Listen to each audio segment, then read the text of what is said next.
So welcome you all for our weekly Sunday class. And we are reading from Srimad Bhagavatam. Bhagavatam, it is mentioned that one should read it daily. Someone knows that verse? Nityam Bhagavat Sevaya. Yeah, Narayana Namaskritya Naram Chaiva Narottam. Next.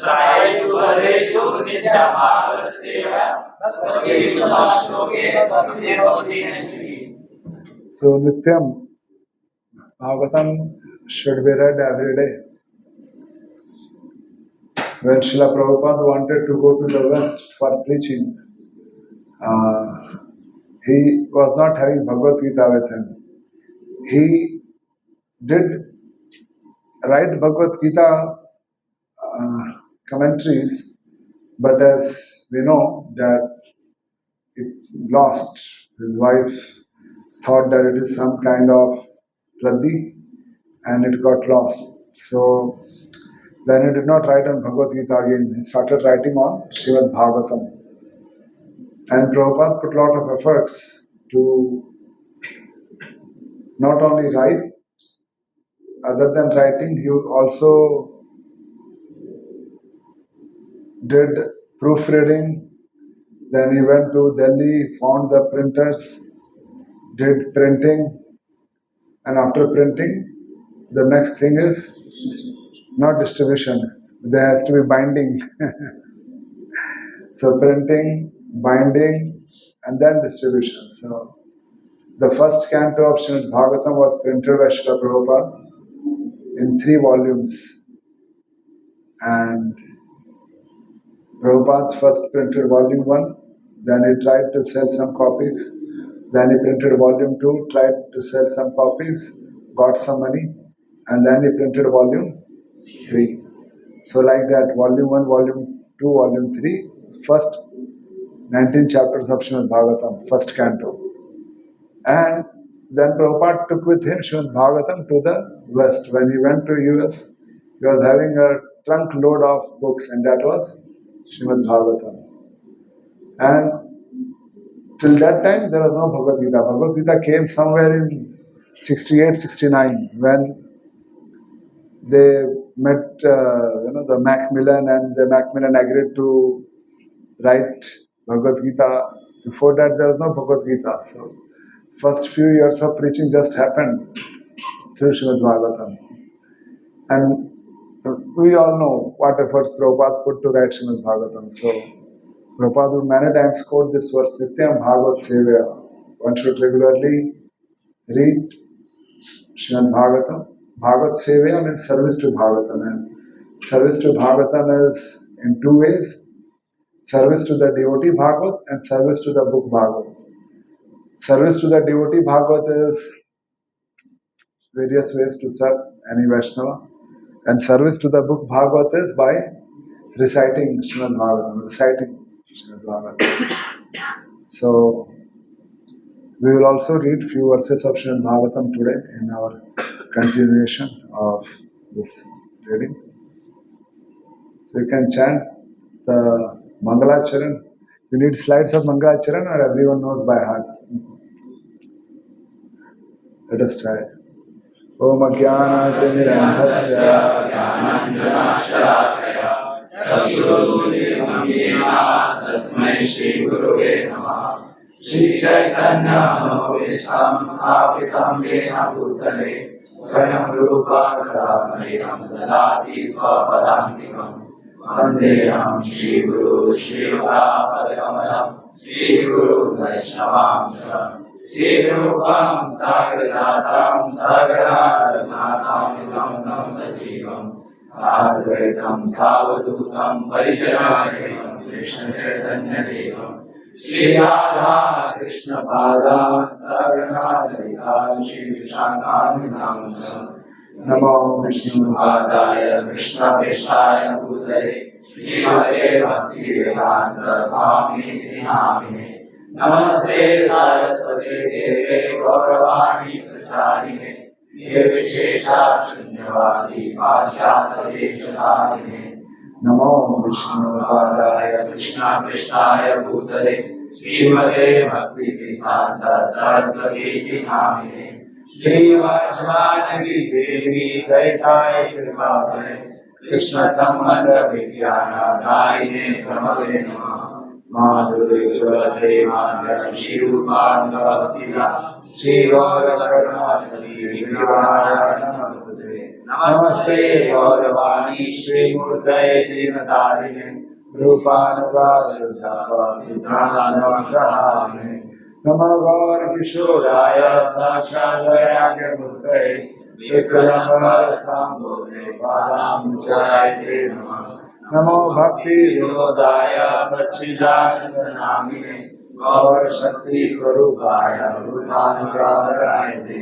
Gauranga Bhumaswam Nideshwara Saranaya Vaishnava Sarvabhauma Shri Jagannataya Te Namah Vancha Kalpataru Rasya Kripa Sindhu Devacha Padinam Pavadebhyo Vaishnavebhyo Namo Namah Namo Mahavadanyaya Krishna Prema Pradayate Krishnaya Krishna Chaitanya Namne Gaura Krishna Namah Vaishnava Krishna Bhakta Rupa Sarupakam Bhaktakaram Bhaktakyam Namami Bhakti Satyam He Krishna Karuna Sindhu Dinabandhu Jagatpade Gopesha Gopika Kanta Radha Kanta Namaste Jaitam Sutta Prabhu Hamanda Matirati Masarasya Padam Radha Paramajanmohana Yaya Vindaranya Kalpadrura Srimad Ratnagar Simasnavista Srimad Radha Shiva Purindeva Krishna Vivi Sarvamano Ismarami Srimad Rasacharamri Vamsi Vagata Drastita Prasanvenu Sanarvogi Gopinata Sristam Taptakantam Gaurangi Radhe Vrindavaneshwari Vishwanusute Devi Pranamami Hari Priye Jai Shri Krishna Chaitanya Prabhu Nityananda Shri Advaita Gadadhara Srivasadi Gaur Bhakta Hare Krishna, Krishna Krishna, Hare Hare, Hare Rama, Rama Rama, Hare Hare, Hare Krishna. So we chanted now, this is complete Mangalacharan.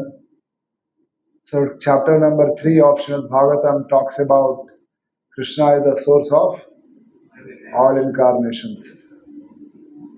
So first chapter we read about the questions asked by the sages. There are 6 questions they asked. Then second chapter, there are nice verses. Srila Prabhupada, in his whole preaching, he quoted maximum from the second chapter of Srimad Bhagavatam. Second chapter of Srimad Bhagavatam. They are very famous verses, like Savai Pumsham Paro Dharmo. You know someone else? Savai Pumsham Paro Dharmo. What is further? Yato Bhakti Radhok Sache Ahetukiya Pratyata Yatma Suprasidati. In fact, the verses which we chanted in the beginning, Narayana Namaskritya Naram Chaiva Narotam, these all are from the second chapter of Srimad Bhagavatam. The second chapter of Srimad Bhagavatam has, all the verses are very beautiful. I mean, very instructive. Srila Prabhupada, when he went to the West, he wrote one bhajan. The name of the bhajan was, someone knows? Markine Bhagavad Dharma. This is a bhajan written by Srila Prabhupada when he was about to reach the Boston Harbor in United States, when he went there. And while being in the ship, he wrote one bhajan. Bado Kripa Kaile Krishna Adhamera Prati. He says that, O Krishna, you are very merciful and you have shown your great mercy upon me and I am so fallen. So in this bhajan, Srila Prabhupada writes many verses from second chapter of Srimad Bhagavatam. Many verses from second chapter of Srimad Bhagavatam. So, very important. I don't know how many verses we remember, but should try to memorize. When one time we were attending a session by his Grace Kamal Loshan Prabhu is taking sannyas today, right now in ISKCON Mira Road Temple. I also had the invitation to go there, but I was instructed that already that I have to give one session here, so I am missing. So he told us, he was teaching us Bhagavad Gita, and after teaching Bhagavad Gita, he told us that he will teach us Bhagavatam also, but that didn't materialize completely. He taught maybe first two chapters, and then he got too busy, and we also got too busy. So then in that, while teaching first two chapters of Bhagavatam, he would make us recite all the verses.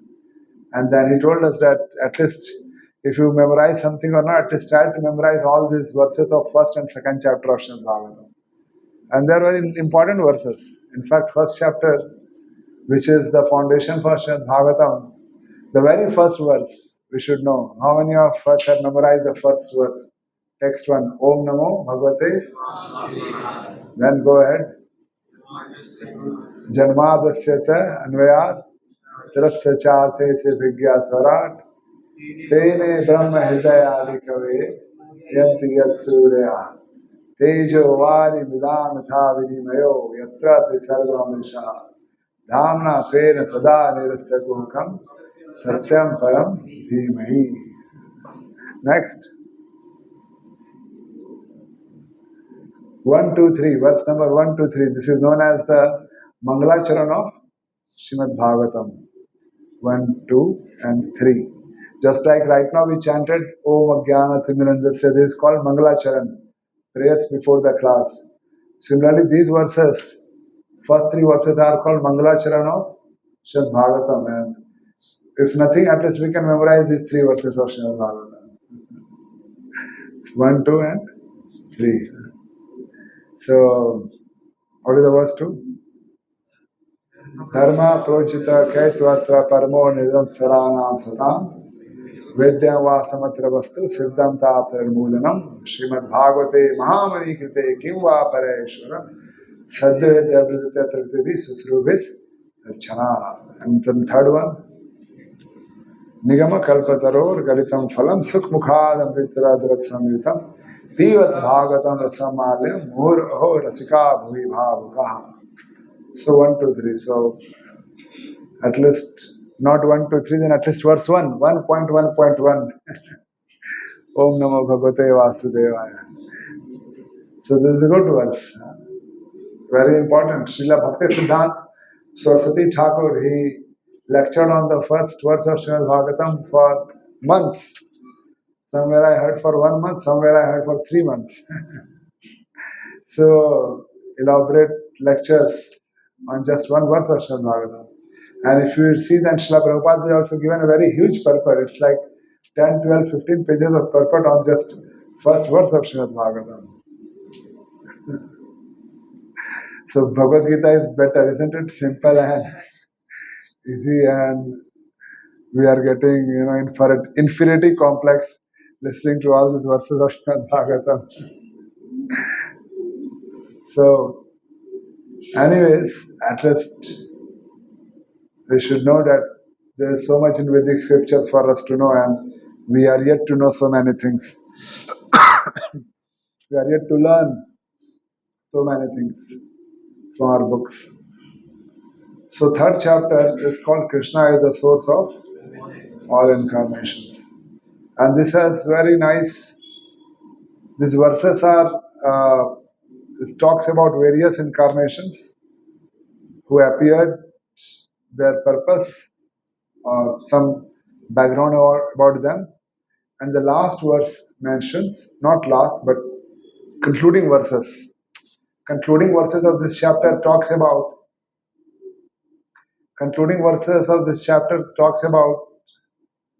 how all these incarnations are coming from Krishna.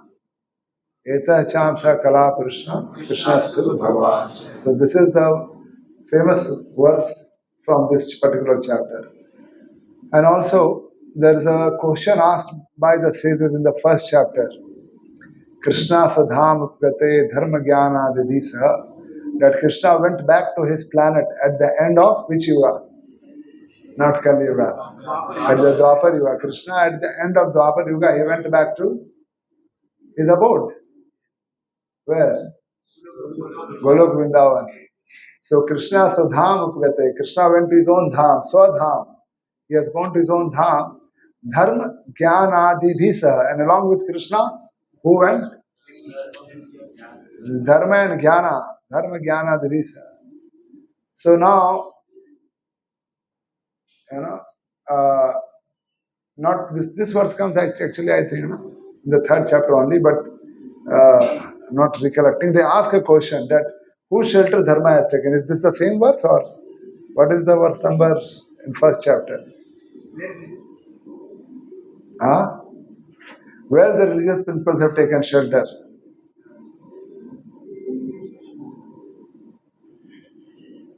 Anyways, we'll see that. So in this particular chapter also glorifies Srimad Bhagavatam that Srila Vyasadeva, he wrote 18 Puranas, 18 Puranas. 6 of them are considered in goodness, which are the one in ignorance. Some of them, that's a homework you can find out. So, Shivratri is coming. So he wrote Srimad Bhagavatam also. And then later on, as per the instructions of Narad Muni, Vyasadeva, what did he do? He revised and he compiled Srimad Bhagavatam, and it is known as Amal Puran. Amal Puran means spotless, and it is said that every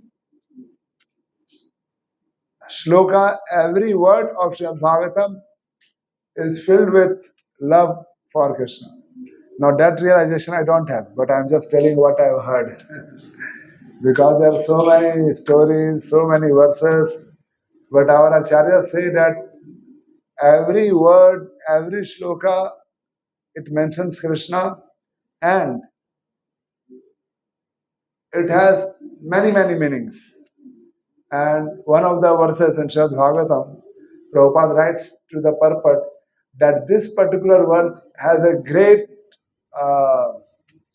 significant scope for scientific research, something like that, So it's beyond our even imagination that how wide, broad, deep Srimad Bhagavatam is. Even for me, it is beyond my capacity.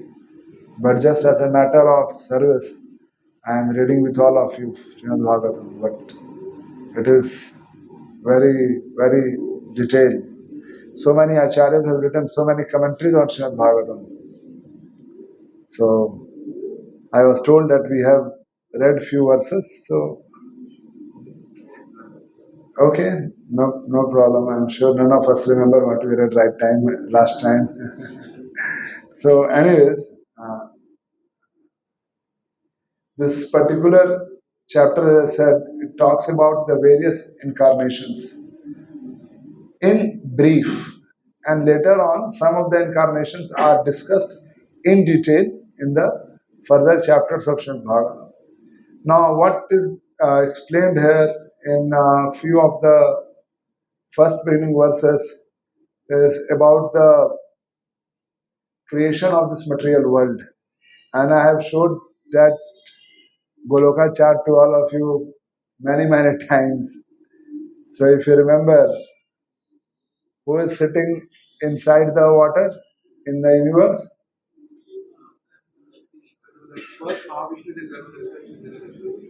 So who is sitting on the water inside the universe? Is it Garbhodakshai, Karnodakshai, Kshirodakshai? Who's there?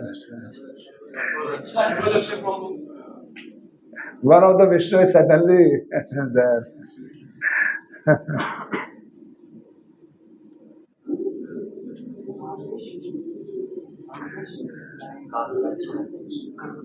Mahavishnu is lying in Garbhodak ocean. Causal ocean. Who is lying in Garbhodak ocean? Garbhodakshai Vishnu is lying there. Yeah, you all are right to some extent. Someone is lying in one of the oceans. None of them are empty. Who is lying there? Just we have to be doing it correct. So, we know from the body of Mahavishnu, there are innumerable universes are coming out from every pores. And in each of these universe, there is an ocean which is half filled. And that ocean, there is a Garbhodakshaya Vishnu, from whose navel there is a lotus coming out. And on that lotus, there is Brahmaji sitting. And this Brahmaji is forehead, eight head, and it goes on increasing. The smallest one is four-headed Brahma, which is this universe where we are all right now sitting. Four-headed Brahma is the smallest one. And 14 planetary systems where we are located. But many universes are much bigger also, much, much bigger. And this pastime is mentioned in Chaitanya Charitamrita, that one time Krishna, Brahmaji came, our four-headed Brahmaji went to meet Krishna at Dwarka, and Krishna said, to Dwarpal, which Brahma has come? And when Brahmaji heard this, which Brahma means what? He thought that I am the only Brahma. Then Krishna called for all the Brahmas from all the universes. And when Brahmaji went there, he saw that there are Brahmas, big, with many, many heads. And he was so humbled and surprised that he never knew. He thought that he is the only Brahma. But there are so many other Brahmas. So this is one universe like that. There are so many universes. So there is a prayer by Jaidev Goswami which is called Dasa Avatar Stotra, where he talks about 10 incarnations. 10 incarnations. He talks about Matsya, Balram, Narsimha, like every day we sing Narsimharti, Tavakara Kamala Varena Kamadbhuta Shringam. This particular stanza comes from Dasha Avatar Stotra by Jaidev Goswami. So like that he has written for Lord Ram, he has written for Parshuram, for Matsya, for Balram, and for Narsimha, for Tortoise. What is Tortoise? Kurma Avatara, Varaha Avatar. And in the conclusion he writes that Krishna is the fountainhead for all these incarnations. Before coming to ISKCON or before even learning Srimad Bhagavatam, I never knew that Krishna is the fountainhead for all the incarnations. Because we saw many times these TV serials where we see that the demigods are in trouble because the demons have become very powerful and the demigods are in so much of trouble. So what do? They go on the Kshir Sagar and there they make a prayer. And then Vishnu responds, okay, I'll come soon and I'll kill all the demons. And when he makes the prayers, then we understand, okay, everyone is coming from Vishnu. Now what we are reading in this Bhagavatam today, if you go and tell on Shivratri outside this, we have Shivalaya, Mukteshwar Mahadev, and they are all the one who are coming, they all will say, no, Shiva is the Supreme Personality of Godhead. And even if you quote all these verses of Bhagavatam and say, no, it is written, Krishna to Bhagavan Swayam, doesn't matter to them. For them, Shiva is the Supreme Personality of Godhead. So that's how it's the world. And there are a lot of debates on YouTube by people. In historical times in South India, there was a big fight between Shaivites and Vaishnavites. And those kings who were Shaivites, they would find out where the Vaishnavas is staying and go and kill them. Just like right now we see there are terrorist Hindu-Muslim fights happening. That time the Shaivites king would find out Vaishnavites. And if there's a Vaishnava and if he doesn't accept Shiva as the Supreme Personality of Godhead, then kill. That was their devotion to Lord Shiva. And imagine how strong. Till today it is there. Till today it is very, very strong. Not now, there are no such kings and all, but very strong. Shaivites and Vaishnavites, very, very strong. We will learn in Brahma Samhita. What is that verse? About, no, not Ishwar Param Krishna. That is the other, but something which talks about Lord Shiva and Lord Krishna. Lord Shiva and Lord Krishna. Huh?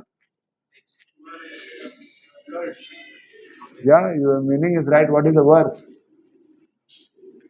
Kshiram yatha dadhi vikar vishesha yogat. Like this, there's a verse. So, just like a milk is transformed into curd by adding some culture to the milk, okay? But practically, there is no difference between milk and curd, but still there's a difference because we have added some culture, some bacteria, some culture there which you add in the milk, and the milk will become curd. Now we cannot make curd back into milk.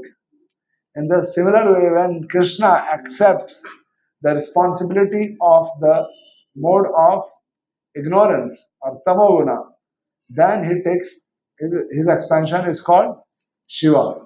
That he expands as Shiva, who is responsible for the mode of ignorance or responsible for tamogun. And that's why recently I was there in Kumbh Mela and I saw that so many people, they all were having, like this three horizontal lines, followers of Lord Shiva. And they would apply all this bhasma on their body, keep themselves unclean, because Lord Shiva keeps that way. But why Lord Shiva keeps that way? He keeps that way so that to attract the people of that category, to give them some association, so that they make some spiritual advancement. And that's why all the ghost, bhoot, pret, pishach, everyone, they are associates of Lord Shiva, and Lord Shiva dresses himself in that particular way to attract them. You will never find in all, generally, mostly, you'll never find mostly in Srimad Bhagavatam that any demon worship Krishna anytime. Most of the demons either they worship Lord Shiva or they worship Brahmaji because they were somewhere materially motivated. They have some material desires to fulfill. None of them, you will never find that they worship Krishna and ask for any demoniac boon. But you'll find people worshipping Shiva, people worshipping Brahmaji, and asking for some kind of demoniac boons. So Lord Shiva is in charge of mode of ignorance. So how did we go on the discussion of Shiva? Huh? No, but how did we start? No. Yeah, but before Shivratri I said something. Huh? Yeah? I know Vedas has written 18 points. Yeah, you're right. So, but how did we enter into this discussion? By yeah.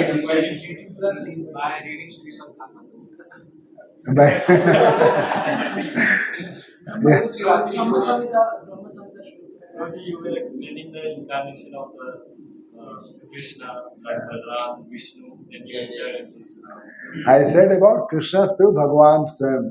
That Krishna is the Supreme Personality of Godhead. But if you tell this to people, they will not believe. It's like Shivratri, and they will also have all quotations, and that's how we enter into this discussion of Lord Shiva. So Srimad Bhagavatam explains Krishna's to Bhagavan Swam. Krishna is the Supreme Personality of God. This particular third chapter we will be reading that Krishna's to Bhagavan Swam. That all these incarnations are coming from Krishna. Krishna is there performing his eternal pastimes in Golok Vrindavan Dham. Golok Vrindavan is beyond this material creation. Material creation is 1/4 of the total creation. 3/4 is spiritual. But still, being 1/4, still it is very, very, very, very infinitesimal. For this room, if you take a 1/4, that is quite significant. But when it comes to spiritual creation, material creation is 1/4, still it is very, very infinitesimal. And spiritual creation is 3/4, but it is infinite. So this is all beyond our capacity to realize it, how it is, but it's like this. So that Krishna's to Bhagavan Swam, that Krishna who is the Supreme Personality of Godhead, he appears once in a day of Brahma. One day of Brahma, now we all know. How many yugas are there in one day of Brahma? No, not 14 yugas. How many yugas? Satyug, Dwapar, Kali, how many? No. 1,000 times the cycle goes. Satyuga, Dwapar Yuga, Treta Yuga, Kali Yuga. These 4 yugas, when it run through 1,000 times, that becomes one day of Brahma. And similarly, when it runs through 1,000 times, then that becomes one night of Brahma.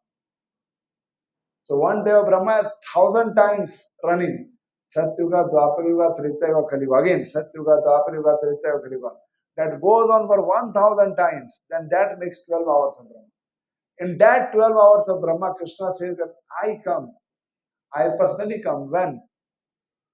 Once in a day of Brahma.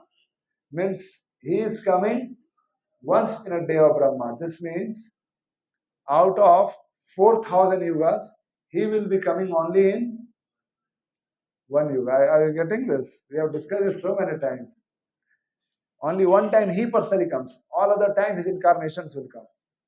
And that one time which he comes was just 5,000 years back in this Kali Yuga.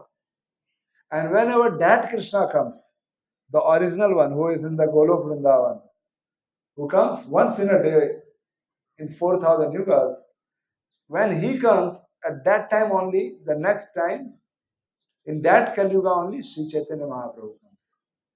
Sri Chaitanya Mahaprabhu and Purushottam Bhagavan Sri Krishna, they don't come in every Kali Yuga and they don't come in every Dwapar Yuga.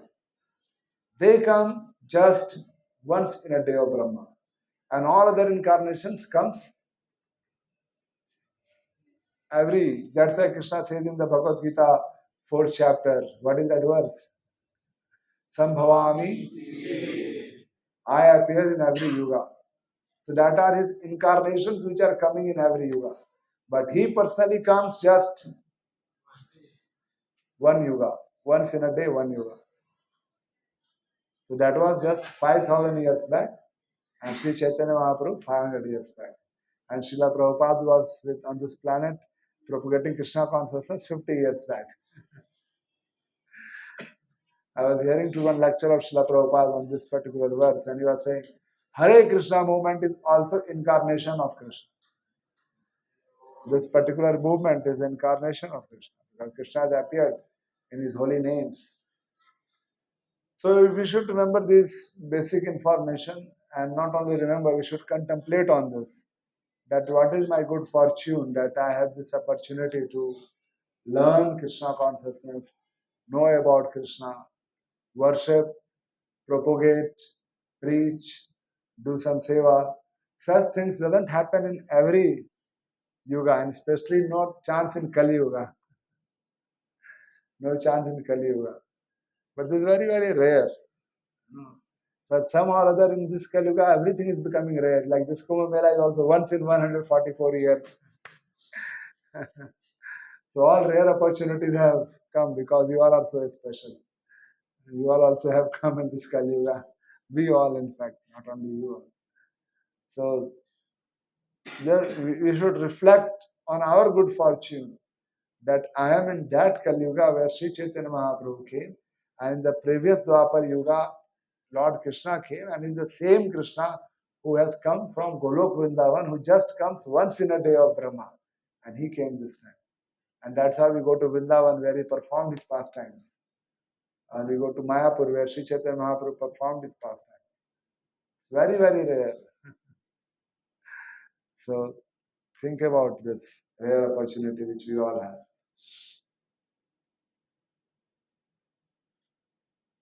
So now this particular chapter, it talks about various incarnations. And I'm not reading every translation purport, but I'm just giving an idea that there are different kinds of incarnation. Like here you see this particular word. What is written? Purusha incarnation. Purusha incarnation means there are different. What are those Purusha incarnation?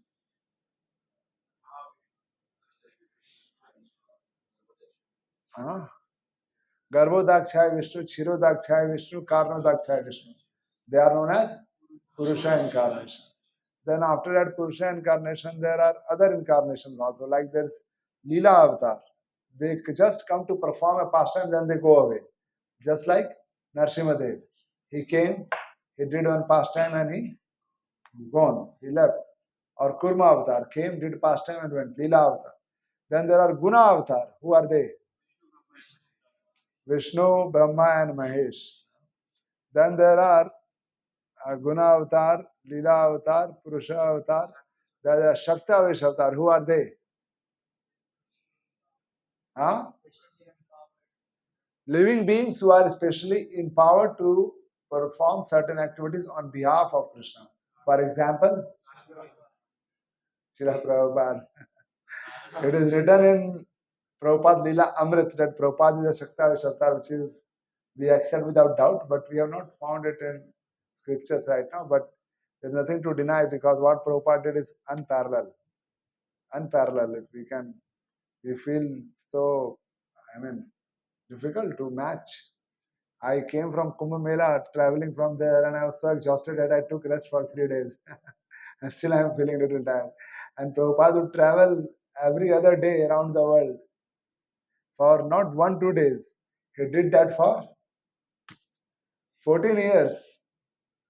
Then not 14 years, 1965 to 1977, 12 years. Almost 12 years, at least 10 years for sure you can say. 1967 onwards to 1977. Constantly he was traveling, not just within India, but around the globe. And not only traveling, what else he was doing? Writing books, preaching, managing, expanding, opening temples, opening so many ISKCON centers. This is all unparalleled.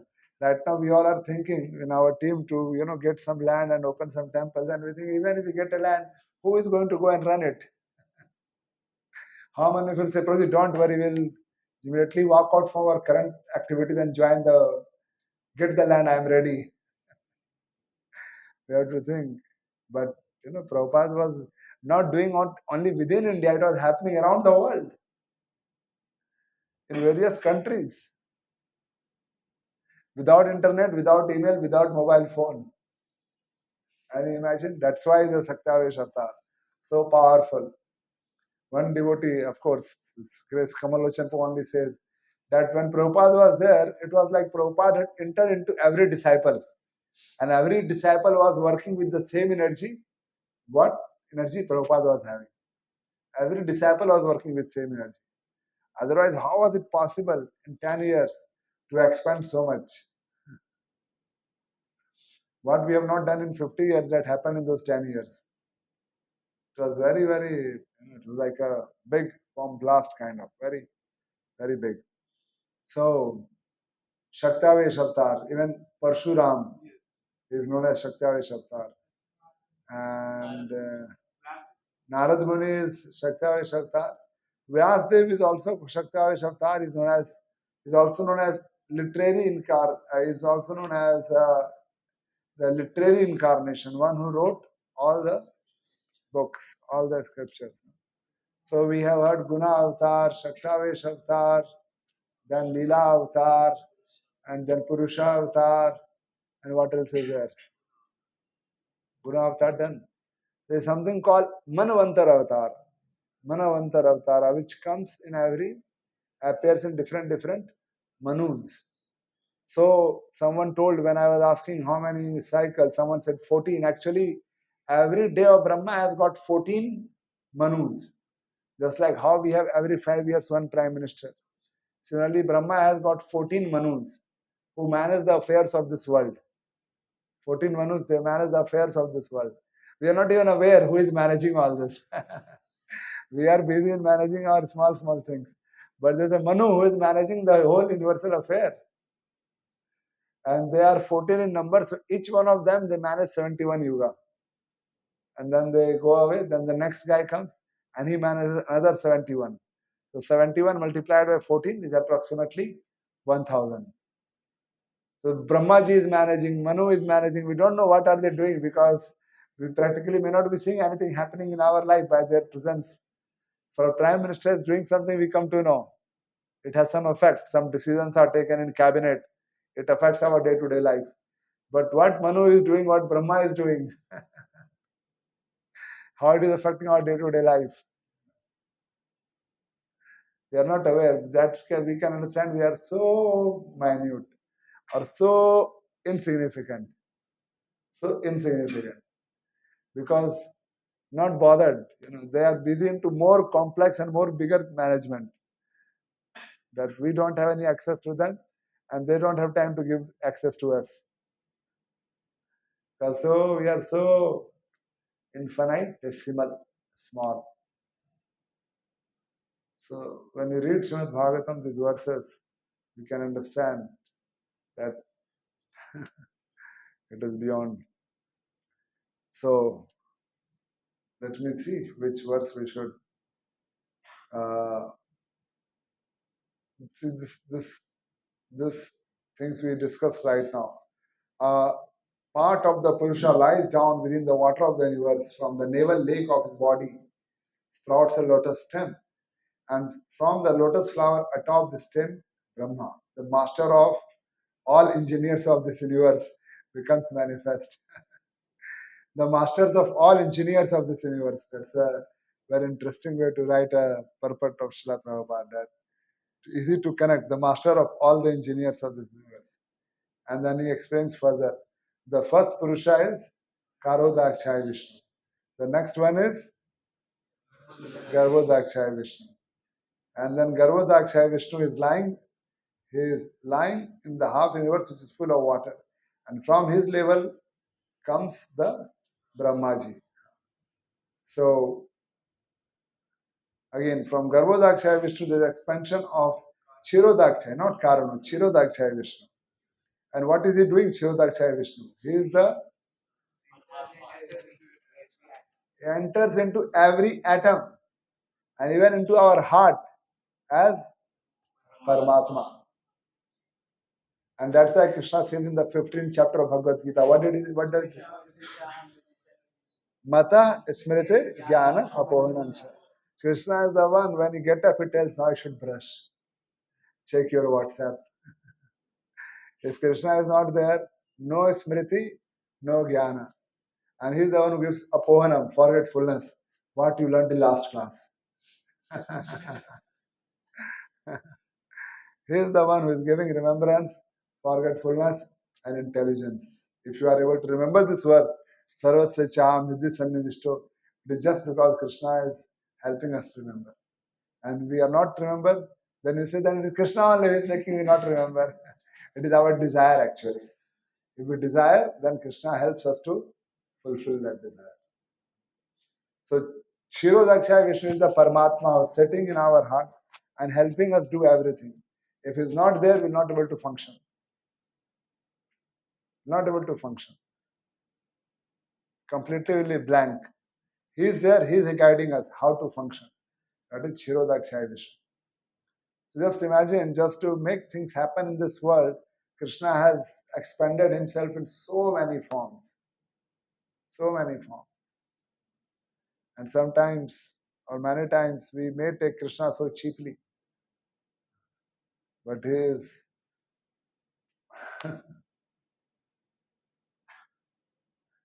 okay, so going ahead, seeing that. Now, if we go,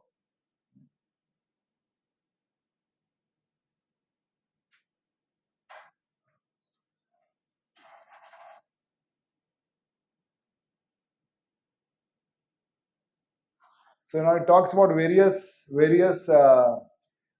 incarnations. We will just go through all these incarnation names. So first of all, in the beginning of creation, there were 4 unmarried sons of Brahma, the Kumaras, who being situated in a vow of celibacy, underwent severe austerities for the realization of the absolute truth. These Kumaras, there were 4 boys who were produced by Brahma, because when Brahmaji created this universe, what he wanted to do? He wanted to fill the universe. And he created 4 young boys. And he told them, go and populate the world, produce children. They said, no, we don't want to get into all this material life and wife and children and get busy. We just want to do bhajan. And Brahmaji said, Arey, what fools, I am telling, I am your father, I am telling you, to go and expand, but they didn't agree. They didn't want to do that. So they were kind of like cursed that, that your buddhi, your intelligence is like child, remain child only. And they remain very happy to remain children. They are very happy to remain as children. So that they are always busy hearing and speaking just about Krishna Katha. They didn't want to marry. Can you imagine? They said we'll just do bhajan. So now it talks about various incarnations. So let's read one by one the incarnations. It will come their name and what did they do. Someone, let's start from here. If you have second microphone. Enjoyer of all sacrifices, accepted the incarnation of both, the second incarnation, and for the welfare of the earth, he visited the earth from the nether regions of the universe. So the earth was pushed down into the Garbhodak ocean and boar, boar, pig or hog, whatever. Lord took that particular incarnation and that's how he picked it from the nether regions of the below. Okay, next. In the millennium of the Rishis. the personality of Godhead accepted the third empowered incarnation in the form of Devarshi Narada. who is the great sage among the demigod. He collected expositions of the Vedas, which deals with devotional services and which inspire non-fruitive actions.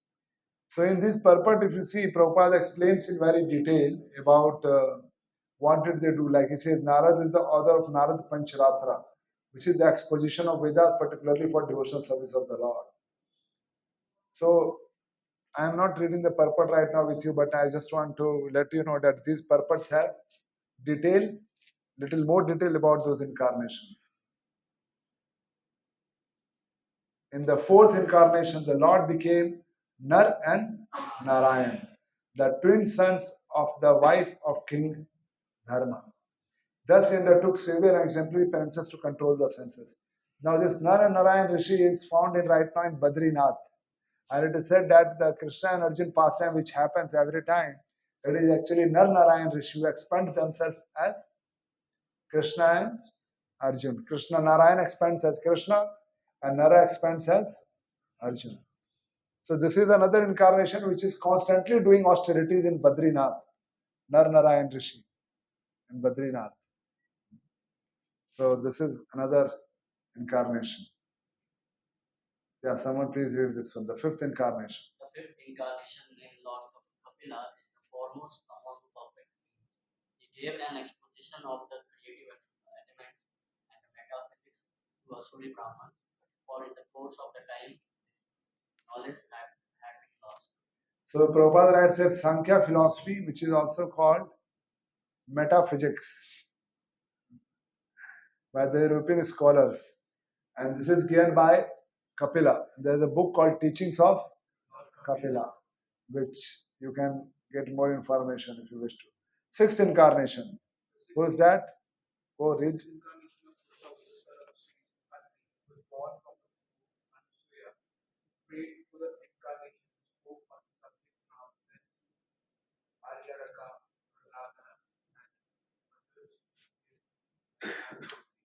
So what is the name of this incarnation? Dattatreya. Recently, we're coming from Kumbh Mela, we went to a place called Chitrakoot. Suna hai naam aapne? Chitrakoot is the place which is the place where Rishi, Atri and Anusuya used to live. They used to stay there. Atri and Anusuya. Their hermitage is there and from there starts a holy river by the name Chitrakoot में कौन सी नदी है? You need to go on Chitrakoot Yatra to get some information about that. It's called Mandakini River, flowing in the Chitrakoot. So this all happened, this sixth incarnation, Dattatreya. India is filled with the holy places. Seventh incarnation, please read. The seventh incarnation was Yajna, the son of Prajapati Ruchi and his wife Avati. He controlled the period during the change of the Swayambhu Manu and was assisted by demigods such as his son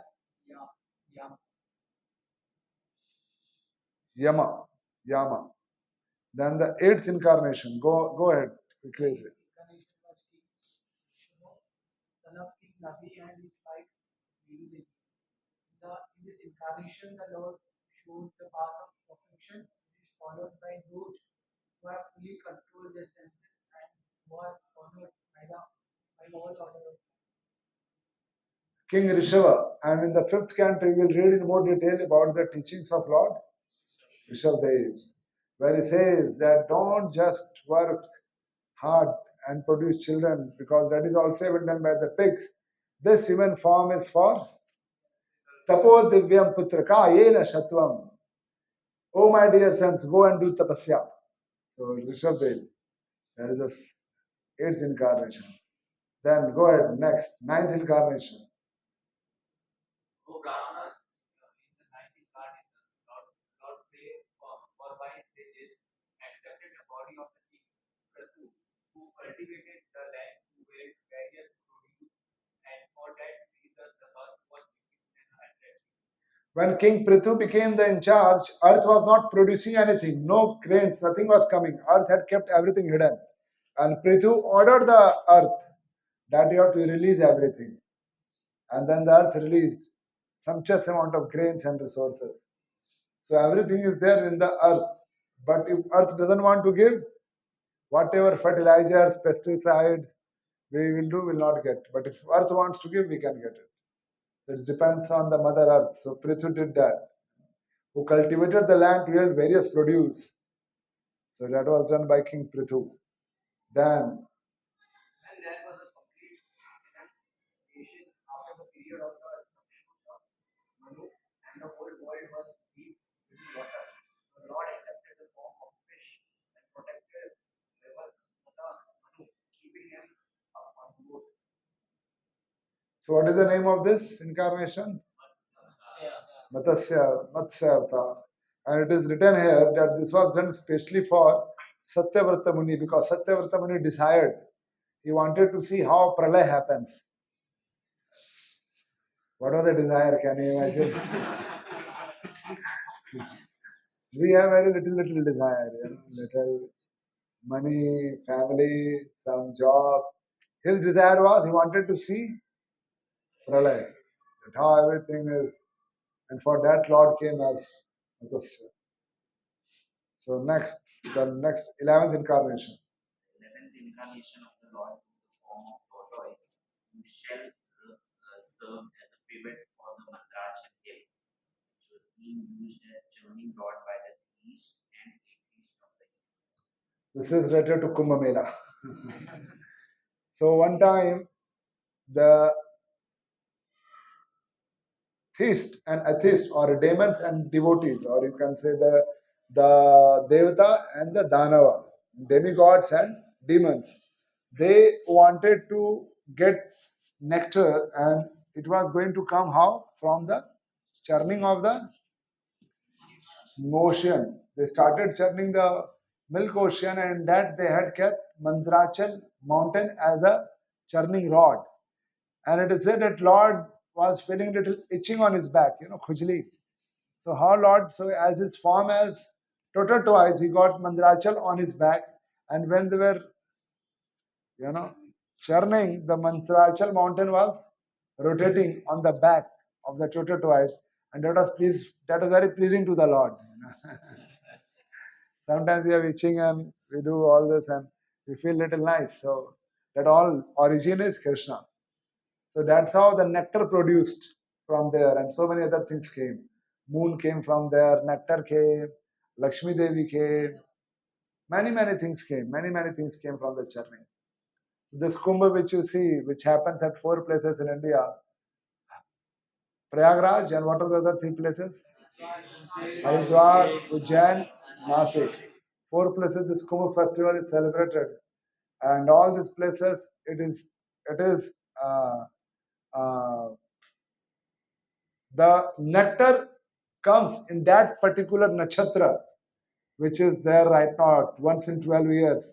And those particular days like Makar Sankranti, Mauni Amavasya, Vasant Panchami, Magh Purnima, special nectar comes. And that's why you see people are rushing to take a dip in the Sangam. You all took dip in Sangam?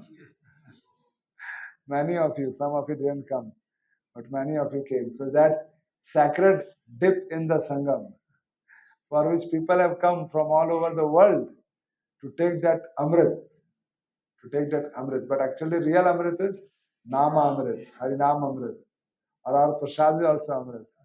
Few days back, it was in the news that the water of the Sangam is not suitable for bathing because some microbes have increased so much. People are all over the world just coming and trying to wash their sins. पाप धोने जा रहे हैं क्योंकि सबको पता है, क्या पता है, कितने पाप हमने किए, हम कितने पापी हैं. So we know our sins, so we all are there taking dip and praying, oh Mother Ganga, please forgive me for all my sins. So this is Kumbh Mela. Some of us, some of you, we were there for some time. Few devotees assisted for the whole month. They did Kalpavas.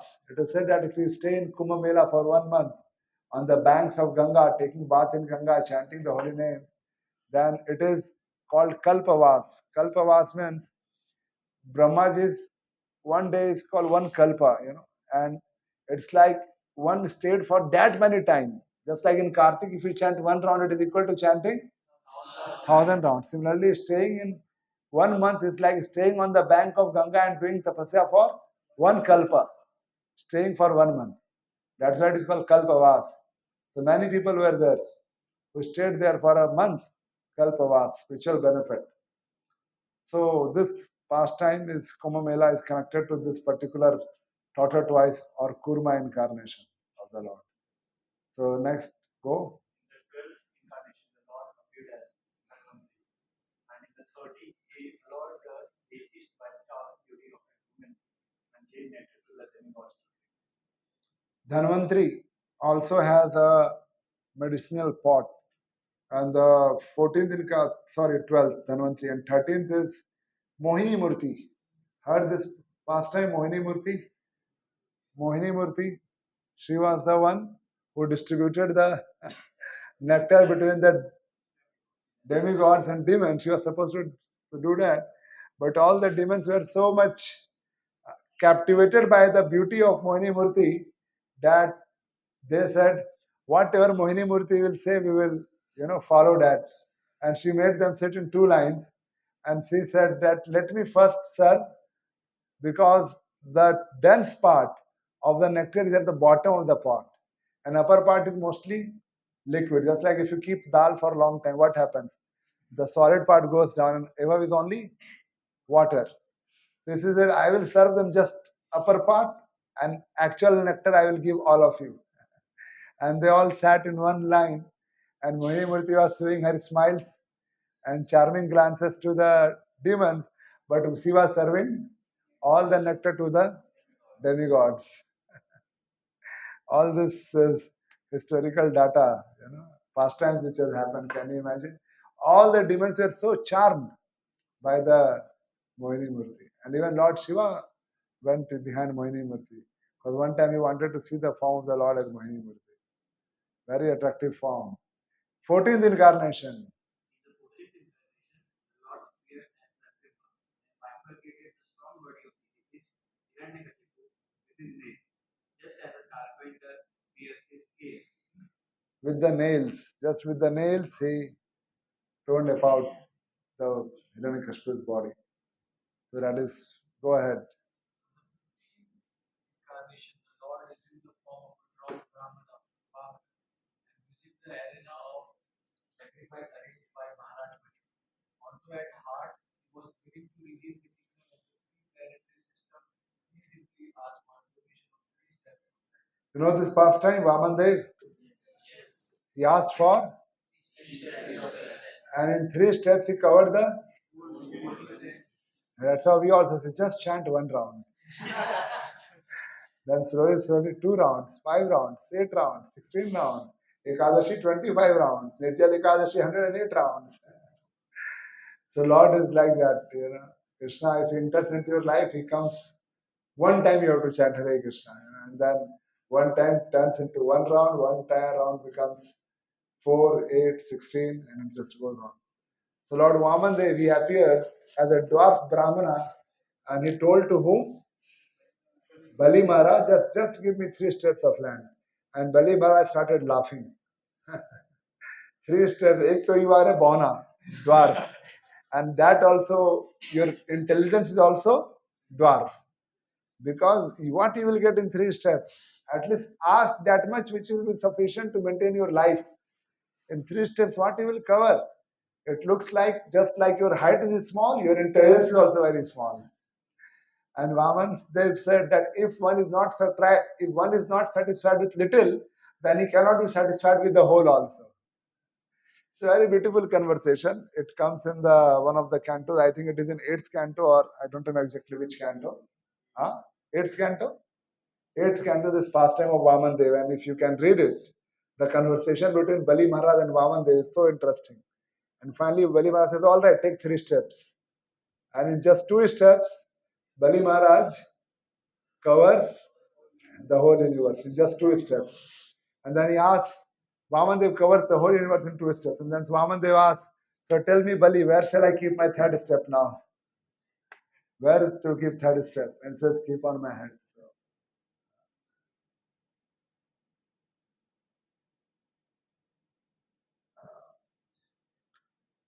this is how is the Lord.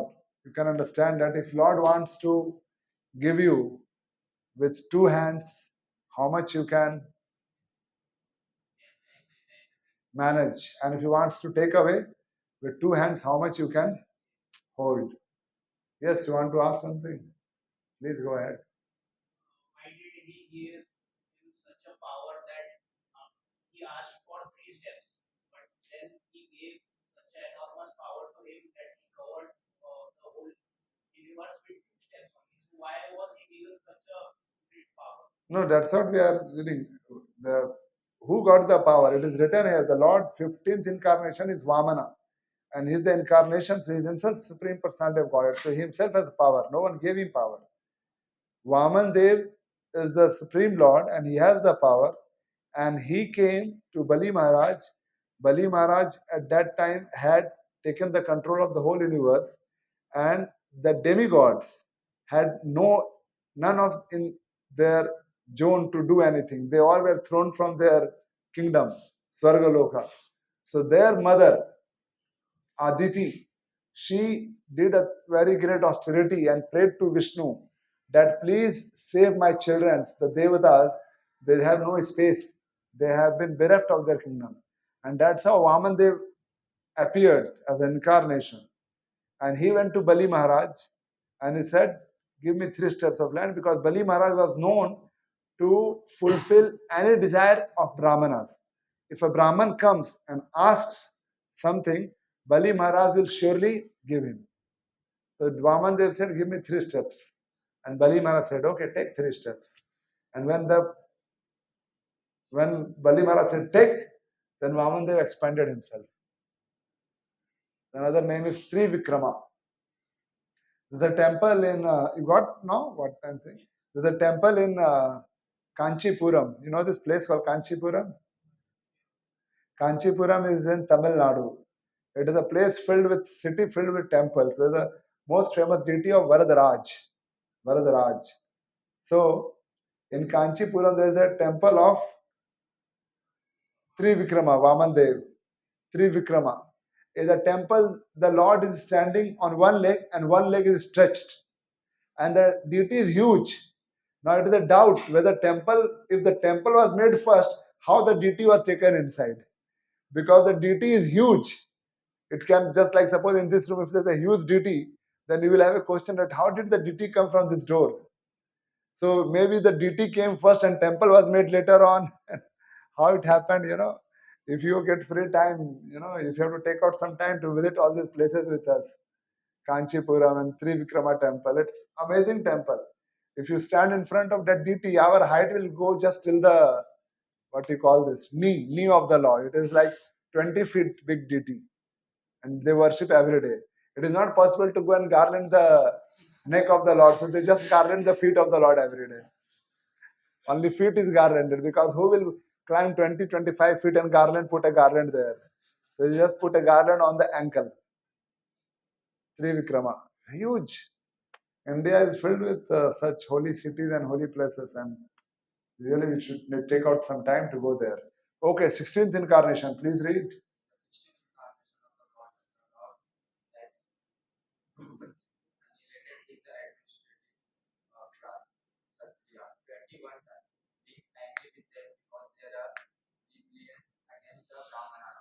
Bhrigupati or Parshuram. So he appeared as Parshuram, Parshuram. And 21 times he killed all the Kshatriyas on this planet. And he made lakes from their blood in a place called Kurukshetra. I have studied speaking on Srimad Bhagavatam in temple halls. We are reading that section. Lakes were made from the bloods of the Kshatriya. Can you imagine? It's beyond our conception how all this happened. But that's a matter of fact. Next one, 17th.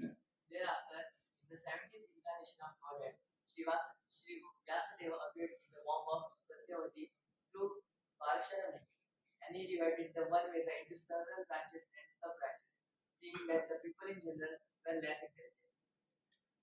So, Satyavati and Parashar Muni, their son is Ved Vyas.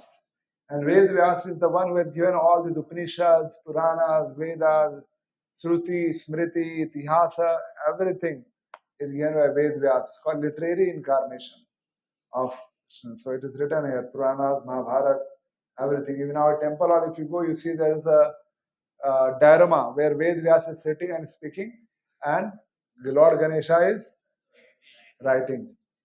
So that is the Ved Vyas, 17th incarnation. Then 18th incarnation. In the 18th incarnation, the Lord appeared as King Rama in order to perform some pleasing work for the demigod. He exhibited superhuman powers by controlling the Indian Ocean and defeating the atheist King Ravana. He was Who was on the other side of the sea? Jai Shri Ram. So Lord Ramchandra, when he was about to cross the ocean, first he 3 days he sat, did fasting and offered prayers to ocean, to Samudra Devta, that please give me some way, I have to go to the other side to protect my wife. And the ocean did not budge an inch also, nothing happened. Then he just started glancing, and by his glance, the ocean started boiling. So if someone claims to be a god, just keep a one glass of water in front of him and tell him, glance on this water and make it boil. If you can make this one glass of water boil, then we can understand that you have some power. So he made it's written here, no? Controlling the Indian Ocean. He exhibited superhuman powers by controlling the Indian Ocean. His glance made the ocean boil. And that time Samudra Devta came, oh, please, please, please, forgive me, forgive me. And then, he says, let's not give away, but let's do something great. Let's make a bridge. Ram Setu, the most historical bridge. Till now it has never happened that you have got a bridge across the ocean. We have here a bridge. Atal Setu? Not Atal Setu. Before that it was there, no, Bandra Worli ceiling on the sides. But we never have a bridge connecting two continents like this. And it is not just 1-2 kilometers. It is said, how many miles? If you read Hanuman Chalisa, then Hanumanji is where it is written, 100 Yojana. 100 Yojan was the distance. It is said, this is a book by Bhakti Vikas Maharaj, where it is written at that time what was the dimensions of the bridge. It is said it was 800 miles wide. 800 miles wide. And length was some 1,000 yojanas. I don't know how much is in that in miles. I don't remember right now. But it's a huge bridge, unparalleled. And if you go to many temples in South India, they will have that stone which is floating in the water, and they will say they got this stone from the Ram Setu. It's floating in the water. They will show you a stone floating in the water. One of the sample stones. Original ones are lost. One of the sample stones. Many temples in South India, they have this sample stone floating in the water. So that was Lord Ramchandra, controlled the Indian Ocean, killing the atheist Ravana, was on the other side of the sea, and protected Mother Sita. So next one, 19th incarnation, please read. The 19th and 20th incarnation, the Lord explained himself as Lord Allah and Lord Krishna in the family of and by so doing he removed the burden of the world. So although here it is written as incarnation, but Prabhupada explains in the purport that the mention of the word Bhagwan means that he is the supreme personality of Godhead. So 19 and 20. Then further, 24th, now again, next one. At the beginning of Kali Yuga, the Lord will appear as Lord Buddha, the son of Manjara, in the province of Gaya. Thus for the purpose of deluding those who are envious of the faithful.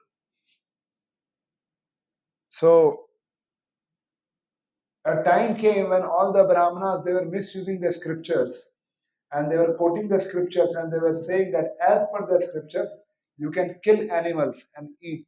And the animal killing became very, very prominent, very prominent. Everyone was killing animals, everyone. At that time, Lord appeared as Buddha, and he said, Ahimsa Paramo Dharma. Non-violence as the highest dharma. And that's how the whole animal killing was stopped. So what did he do? He kind of created a delusion, kind of, as written, Prabhupada explains in the purport, that on the plea of the Vedic sacrifice, every place was practically turned into a slaughterhouse, and the animal killing was indulged, in unrestrictedly. Lord Buddha preached non-violence, taking pity on the poor animals. And then he preached something. He did not believe in the tenets of the Vedas and stressed the adverse psychological effects incurred by animal killing. So he at that time temporarily told reject Vedas. And that's how now you have a community in India that's called Jai Bhim. You heard this? And they have this idea that reject the scripture. So they have Lord Buddha. They worship Buddha. They worship Ambedkar, because they say that Vedas teach untouchability, and these Vedas have made so much of caste discrimination, because of which people are following all kind of untouchable practice, and they think these are lower caste, these are untouchable, these are higher caste. And it was very prominent few centuries back in India, and that was very painful for the people coming from so-called lower caste. So people still have that pain in their heart, and that's how they don't accept Gita, Bhagavatam, any book, they burn it. And they say that we are followers of Bhim Rao Ambedkar and Buddha. And Buddha rejected the Vedas. So that is how this is coming from. But the purpose the Buddha rejected was because people were doing so much of animal killing. Animal killing was very prominent. Till today also people say that killing animals is written in the scriptures. So he killed, his dad killed, so they still quote. So that was the job done by Bhagwan Buddha. And that's why in the, you see Buddhist monk and all, they have this ahimsa. But now the situation is so bad that the countries which are Buddhist countries like Burma and all, still people eat non-veg. The monks also eat non-veg. They say, Buddha said, don't kill. So others will kill, we can eat. We are not killing. We are not killing. We are following the instructions of Buddha by not killing. But we are eating. He did not say do not eat. He said do not kill. So interpretation, what to do. So there are many Buddhist people who now eat non-veg saying that Buddha only said don't kill. So we are not killing. Someone else is killing. We are only eating. Yeah, that is there. You will find many Buddhist monks now they eat non-veg. Many Buddhist monks they eat. Where Buddha always said Ahimsa paramo dharma. So that's how it is. Okay, next one, the last one. Thereafter, go ahead, someone. Thereafter, at the conjunction of two yugas, the Lord of the creation will take his birth as the Kalki incarnation and become the son of Vishnu Yasna. At this time, almost all the rulers of the earth will have degenerated into plunderers. So this is going to happen at the end of Kali Yuga, Kalki Avatar. Kalki, who will come, and at that time, almost everyone on this earth will be sinful. All the kings will be sinful, as it is written here, that all the rulers will be plunderers. So it is described that how the situation will become so worst by the end of Kali Yuga. Human size will become like the size of a eggplant. You know eggplant? Brinjal, बैगन. देखा है बैगन का पेड़? It's very small, this much big only. And cows will become the size of a goat. So everything will become worst. People will become so sinful, they will kill each other. So much of crime will happen. At that time, Kalki Avatar will come.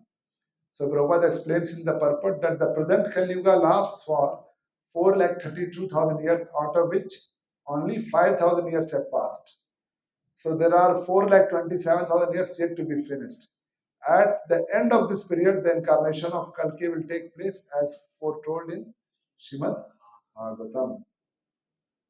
There's a village also, Sambal, it is written. But people from now only are guessing.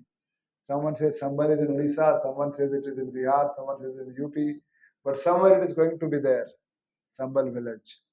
So Kalki will come just at the end of Kali Yuga and kill everyone. Everyone will be killed. And then what will happen? Huh? Annihilation or not annihilation? Again Satyuga will start. Again Satyuga will start.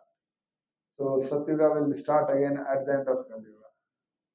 So now we decide what we want to do.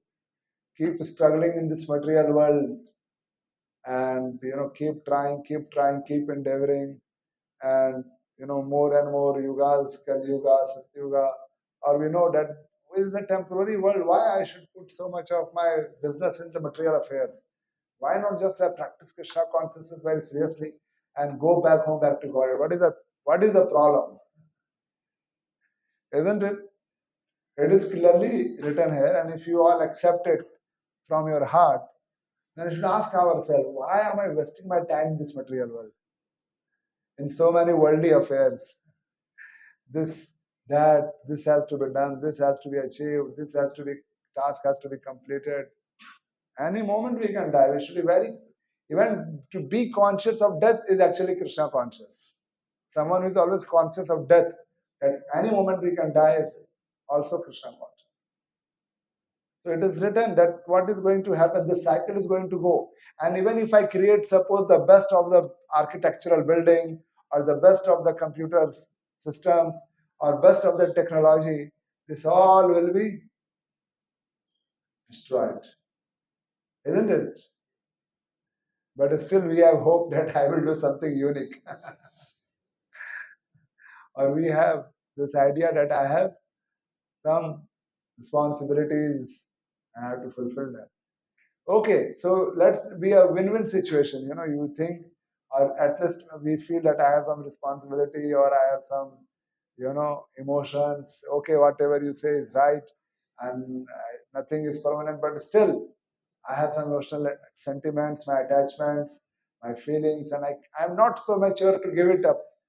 At least commit yourself to practice Krishna consciousness sincerely, chanting 16 rounds, following 4 principles. There should be no doubt to that at least.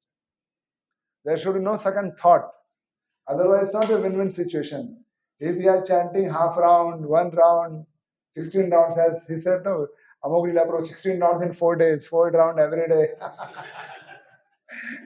16 rounds, I complete 16 rounds in 4 days. So if we are doing this means we still feel that this material world is very, very significant, and whatever I am doing, I am busy, that is also significant, and I have to go on doing it. Doesn't matter if I die or if these things are destroyed, but I will not give it up. So think for a moment, contemplate, think about your life, that where I'm investing my energy, my time, my emotions, my resources. Is it worth doing that? And for what? When everything is going to be destroyed in due course of time, either in presence of my eyes or maybe after my death. Both ways it can happen. So why not from now onwards I practice Krishna consciousness very, very sincerely, very, very enthusiastically. If not enthusiastically, at least I attempt very sincerely. And that's why I tell everyone that if not for lifetime, at least you should join the mission full time for a few years. Not for a few years, then at least for a few months, at least 6 months, you should take a break from your, regular career, from your regular life, from regular affairs. And for 6 months, you should, okay, at least not lifetime, let me 6 months wholeheartedly serve Krishna without any second thing in my life. Not that Krishna is second. I take it as my priority, at least for a few years, few months, let me do that. Just like we had few devotees who were there for 1 full month at Kumbh Mela doing lot of seva, day in, day out. So few months, few years, let me do this. Otherwise, the truth is written here. We'll enter, if we don't complete our cycle of perfection Kali Yuga, we'll again land in Satyuga. And Satyuga, we have to go to forest, and for thousands of years we have to do pranayam. Thousands of years we have to do pranayam. Just imagine what we want to choose. Still we are so busy, isn't it? We have made plans today evening, tomorrow afternoon, day after tomorrow, Monday, Friday, Tuesday. Till next Sunday we are busy. So when I was reading all these verses, I was going through my BTech before meeting devotees. I was very enthusiastic about my BTech. But when I started reading all this, I felt why I'm doing it. But anyways, my seniors instructed, no, at least complete this. Minimum should do this much. So with great difficulty, I completed my BTech with good marks. Because anyways, I had to do it. But it was not compromised with my spirituality. I was doing my morning sadhana. We are staying in the base with other devotees. We would get up at 4 a.m. 4:30 we start with Shashtakam, 6:30 Mangal Arati, 7 o'clock Prabhupada lecture, and then 8 o'clock go to the college. And then 8 to 4, 5, whatever is the college, we come back again 7 o'clock Gaur Arati or Sandhya Kirtan, and then some studies, and then go to sleep. So I was a little satisfied that I am not just doing this, but I am also practicing Krishna consciousness and doing my studies, so balanced. So think about it. How do you want to go ahead in your life? It's not that compulsory you have to become a monk. You can be a professional guy. I have told it in every class. You can do your job, you can do everything, but practice very sincerely. And in this aspect of your spiritual life, 16 rounds, sadhana, following regulative principles, there should be no compromise in it. Many students, many youths we have like this. As long as they are alone, they are good. Well, as soon as they get married, they are lost. So take it very seriously. So many of our young boys like you, who after coming for some time, then they got into job, then they got married. Now Sundays they have no time. They say Sunday is the only time we have time with family. Because Monday to Saturday we are working, so Sunday is the only time with family. How do I come to temple? When was that family before the marriage? And where the family is going to be after few decades? Krishna is our Krishna Mata, Krishna Pita, Krishna Pranadhan. So no problem. There is a family very good, but make it Krishna conscious family. have Krishna also one of the members of your family, or you join the family of Krishna. So I would like to see you weeks after weeks, year after year, every time in programs, yatras, sankirtan parties, preaching programs. Then it is successful. Otherwise, it should not be like once in a blue moon. Sometimes seen, then disappeared, then again seen, then disappeared, then again festival. Everyone, Prabhuji, I am there on the main gate. Security is not allowing me. Do you remember I used to come for your classes? Can you tell this security to let me in? The common thing for me on Janmashtami. So it's still good. Coming to temple on Janmashtami, very good. But we are supposed to be much better than that. Yeah? Much better than that. Is it making some sense, or my job is speaking, your job is listening, and then time over and we took prasad and go away. Both of us are doing our job. Then we do what I want to do, you do what you wish to do.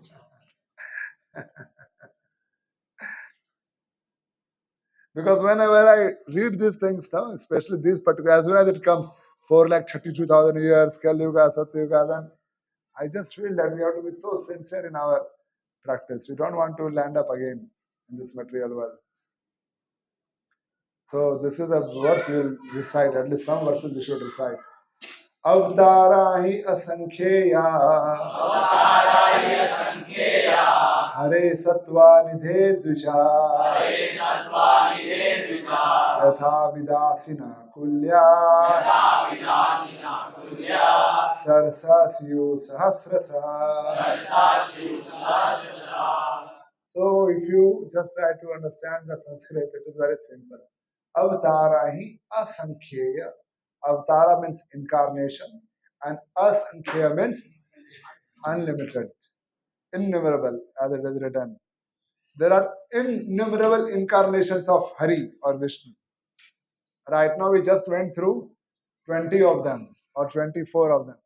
But Bhagavatam says there are innumerable, and the comparison is given is with rivulets flowing from inexhaustible sources of water. Small, small rivulets coming from some source of water. We can't count how many, or you can also say waves in the ocean. Innumerable incarnations are there. Innumerable. It is beyond even the book to write how many incarnations are there. So that is how the Lord's incarnation are there. That's what Sukadeva Goswami is saying. Prabhupada writes in the purport, the list of incarnation is not complete. And then he says there are many others, and he writes their name here. Vaikuntha, Satyasena, Vibhu, Hamsa, Hayagriva, Hari, Yogeshwara. So many incarnations are there. So whom do you worship and whom not to worship? That's why this beautiful verse comes, which we can decide. Eta chamsa kala pumsha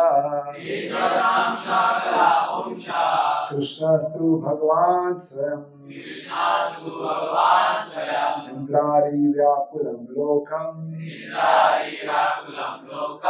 Mridyanti Yuge Yuge. Once again. Eta chamsa kala pumsha Krishnastu Bhagavan Swayam Indrari Vyakulam Loke Mridyanti Yuge Yuge. So, meaning is very simple, that Mridyanti, he gives protection yuga after yuga. Why he gives protection? Whenever Indrari or the enemies of Indra, they disturb the planets. Indradri Vyakulam Loke. Vyakulam, Vyakul ho jana, disturb karna. So whenever the planets are disturbed by the enemies of Indra, that's called Indrari, then all these incarnations, Cha, Amsa and Kala, it is like some are full expansion of Krishna, some are plenary expansion of Krishna, some are portions of plenary, means If this Krishna, some are little less, some are little less. Or some have just come for a particular purpose. Just like as I said, Narsimha Dev. Now, with Narsimha Dev, you cannot have, there's a rasa called Sakya rasa. You know Sakya rasa? Or Dasya rasa. No, Das is there. Or Sakya, friendly, like Arjun. So Narsimha Dev doesn't have any friend like Arjun, Supreme Lord. Whereas Arjun is a friend with Krishna and he can put his hand like a friend on Krishna's shoulders. So different incarnations came for different purposes. But what is written? Krishnastu Bhagavan. The original Supreme Personality of Godhead is Krishna, as mentioned in Bhagavad. There's a book by His Holiness Giriraj Maharaj, it's called Dancing White Elephants, where it talks about when Prabhupada disciples came for the first time in India, how they were welcomed and how was their experience.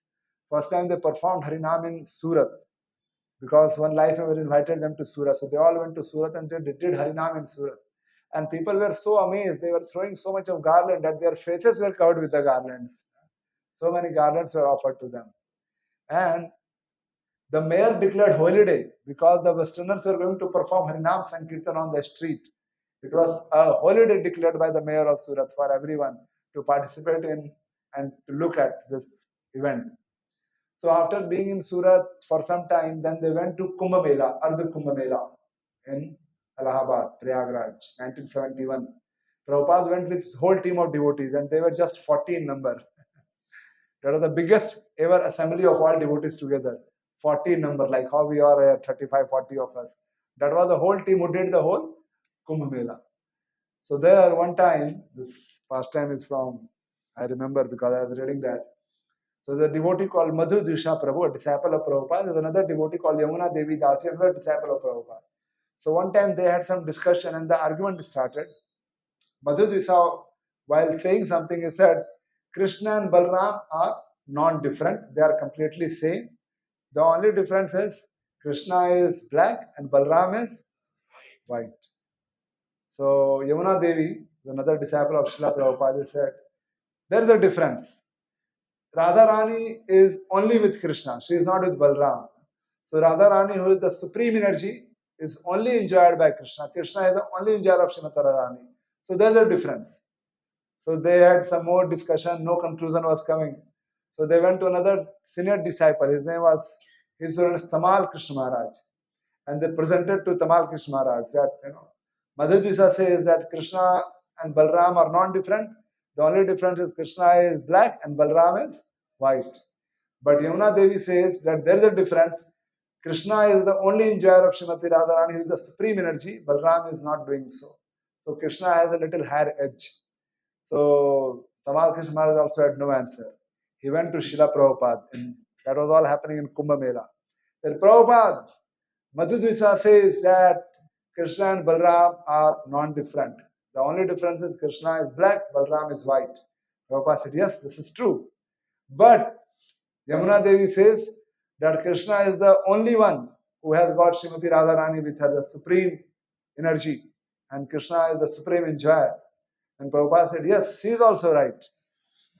So then he said, but Prabhupada, one is saying this, another is saying that. So only one has to be right. So who is right? So Prabhupada said, yes, you are also right. One has to be right. Then he said, Prabhupada, can you tell then who is right? Prabhupada said that you decide.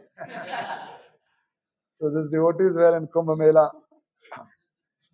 They had lot of very close association with Srila Prabhupada.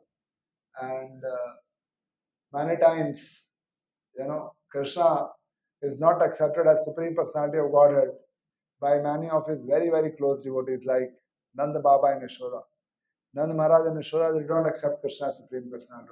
For protection of Krishna, they worship Vishnu. They say so many demons are coming. Our Lala, they want to kill, and he gets horrified, and he is such a small boy. So they protect to Vishnu that please protect our Krishna. Similarly, there are cowherd boys, cowherd girls. None of them accept Krishna as Supreme Personality of Godhead. When Krishna lifted Govardhan Hill for 7 days, did they accept Krishna as Supreme Personality of Godhead? No. They said, it was not Krishna. We all helped him with our sticks, and that's why he was able to maintain it. If we would have removed the stick, the collapse, the Vrindavan, the Govardhan would have collapsed. And if you see the pastime of Govardhan Lila, you will find that all the coward boys have their stick supporting, helping Krishna to lift the Govardhan hill. So they, because of their sweetness, extreme sweetness and love, they don't accept Krishna as Supreme Personality. But we know from the scriptures that Krishna is to Bhagavan's son. Krishna is the Supreme Personality of God. And it is our great fortune that through the medium of these holy temples in India, either you call it ISKCON or even non-ISKCON Krishna temples, Jagannath Puri, and so many are there, that we have this opportunity to go and worship Krishna. Otherwise, how do you worship Krishna? Who is going to teach us? It's not possible.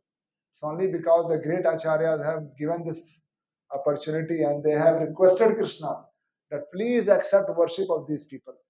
And that's why Krishna is accepting. Otherwise, what we are offering Krishna is all polluted ghee and oil, and pesticide vegetables and all. All these products are adulterated in all the offerings. But what to do? We don't have anything. Whereas Krishna is worshipped with the best of the paraphernalias. Correct? Best of the items, most purest of the pure items. Yashoda Maiya, if she has to give butter to Krishna, she doesn't take from a cow and give. She has got the cows whose milk are taken by 108 prominent cows, whose milk are taken by most prominent 8 cows. And the milk of this cow is used to make butter and ghee for Krishna. I mean, so much of processing.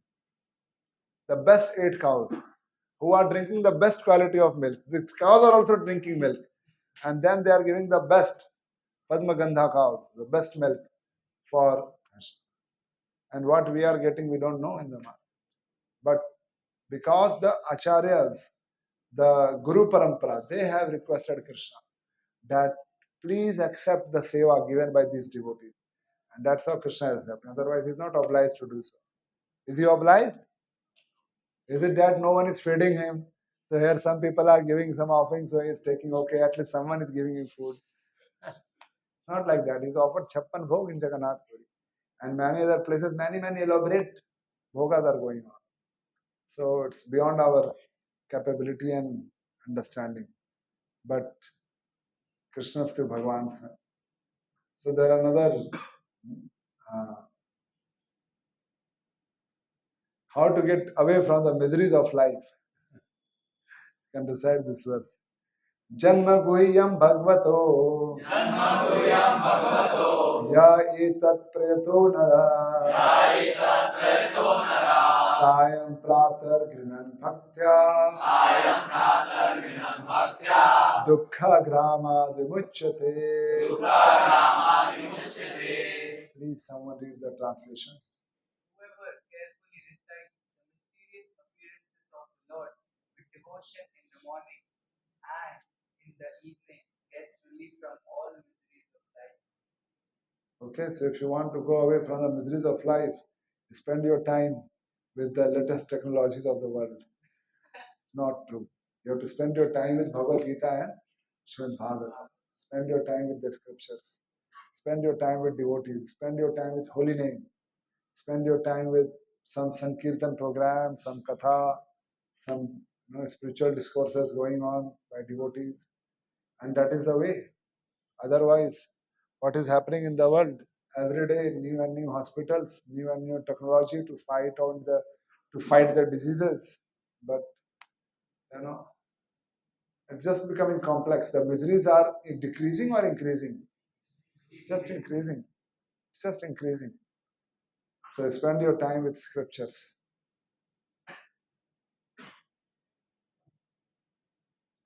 There's a few more verses. I particularly wanted to go to verse number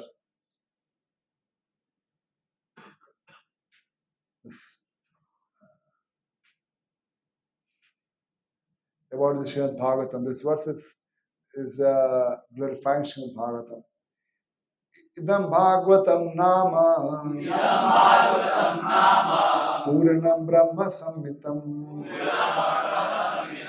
Uttam Shloka Charitam चकार भगवान श्री नियस्यास्य लोकस्य धन्यं स्वस्ति अयनम महा. This Srimad Bhagavatam is the literary incarnation of God, and it is compiled by Srila Vyasadeva, the incarnation of God. It is meant for the ultimate good of all people, and it is all successful, all blissful, and all perfect. Now, it is called Granth Avatar, just like Leela Avatar, Manvantan Avatar, Guna Avatar, Purusha Avatar. Similarly, there is something called Granth Avatar. Granth Avatar. And Granth Avatar is Srimad Bhagavatam. So you should make a point that if you want to have Krishna in your house, then have Srimad Bhagavatam at your house. Because in Kali Yuga, Krishna has appeared in few forms. One of them is the holy name, which we all know. We chant Hare Krishna mantra. The other form in which Krishna has appeared is Srimad Bhagavatam. Srimad Bhagavatam. Srimad Bhagavatam is the form of Krishna in this Kali Yuga. So, reading Srimad Bhagavatam, looking at Srimad Bhagavatam, worshipping Srimad Bhagavatam, this is all very purifying. Now, it is so, thick, 18 volumes, all big, voluminous chapters, verses, purports. But up to us, whether we want to go through this and complete our spiritual life, make our attachment or make our relation, re-establish with Krishna.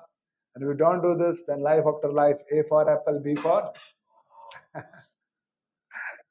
the cycle goes on. We choose which cycle we want. Either we go around Japmala and perfect, otherwise you have to go in the cycle of birth and death. So, if we take birth again and again, go through all these learnings and suffocations and miseries and all those challenges, competitions, no end to it. Or you spend some time with Srimad Bhagavatam, reading Krishna, pastimes, glorifying.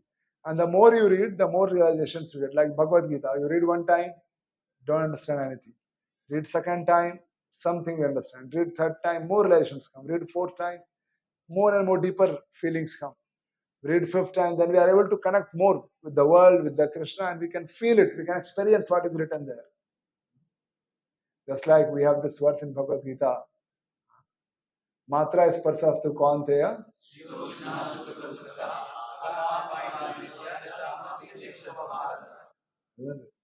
Now this verse, we all know, scholars. And the meaning is that just tolerate. Just like there is summer and winter, and there is heat and cold. So similarly, what will come? Happiness and distress will come. So every time in the Kumbh Mela in the morning I was taking bath, I was remembering this verse. It is so cold. Just tolerate it. It's for few minutes. Few minutes of one bucket of water, and then after some time summer will come. Now it will become too hot.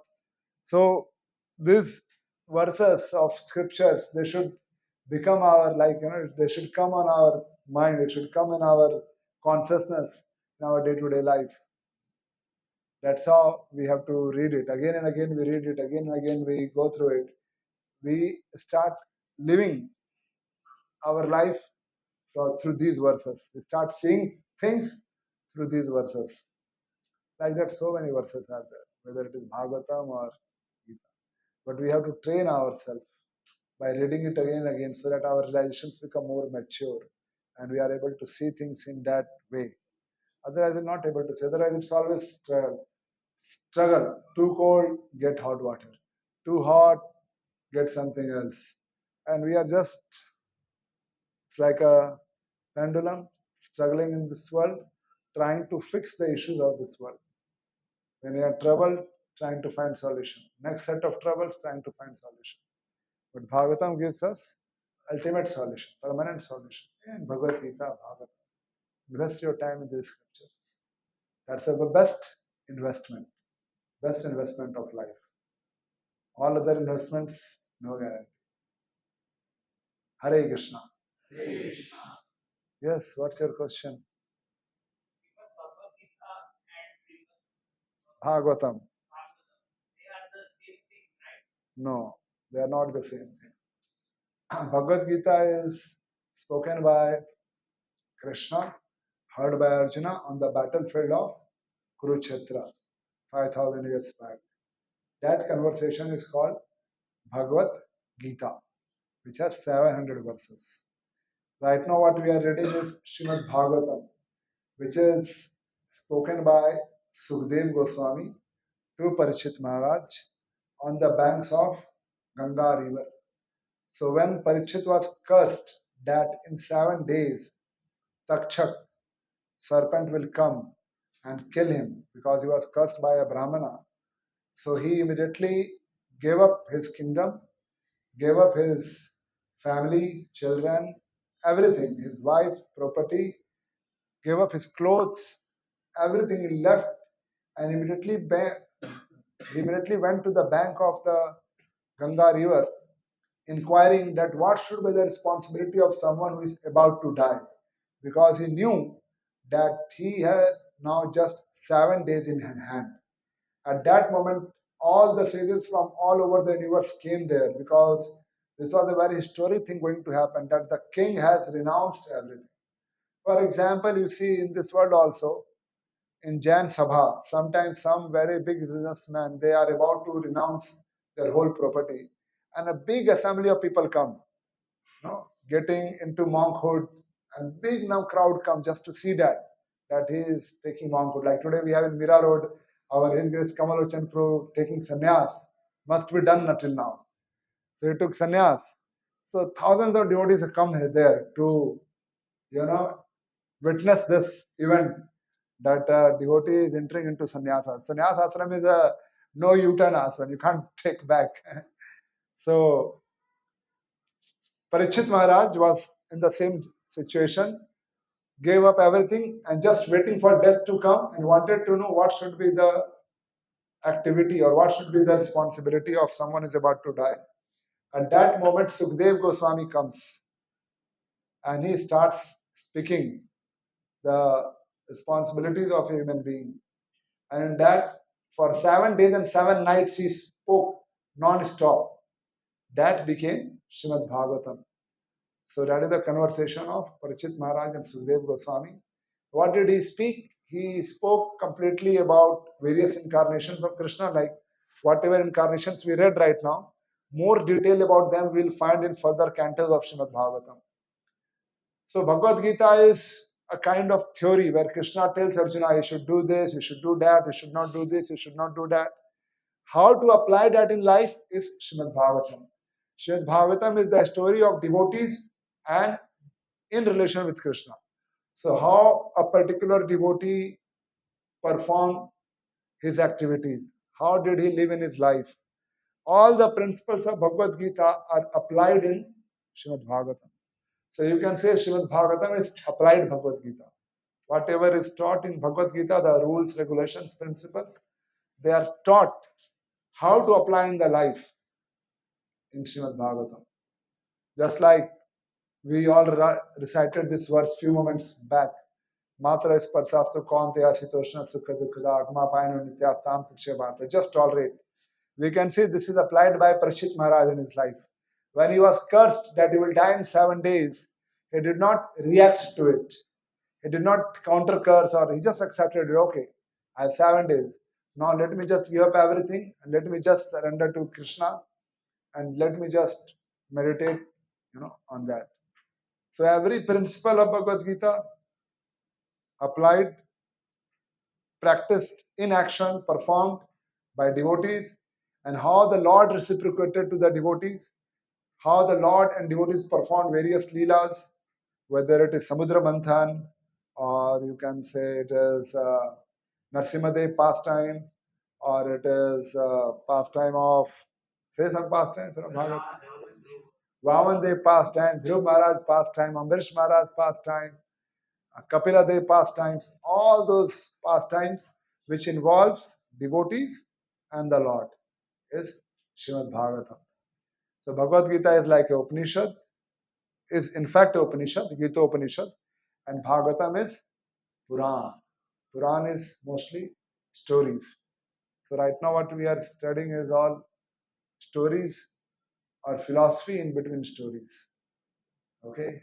What I read as a book, that is the Bhagavad Gita, right? The one we have now, that is Bhagavad Gita. Yes, what you may be at your home is Bhagavad Gita. And what we hear the stories, that can be called as Bhagavad Gita.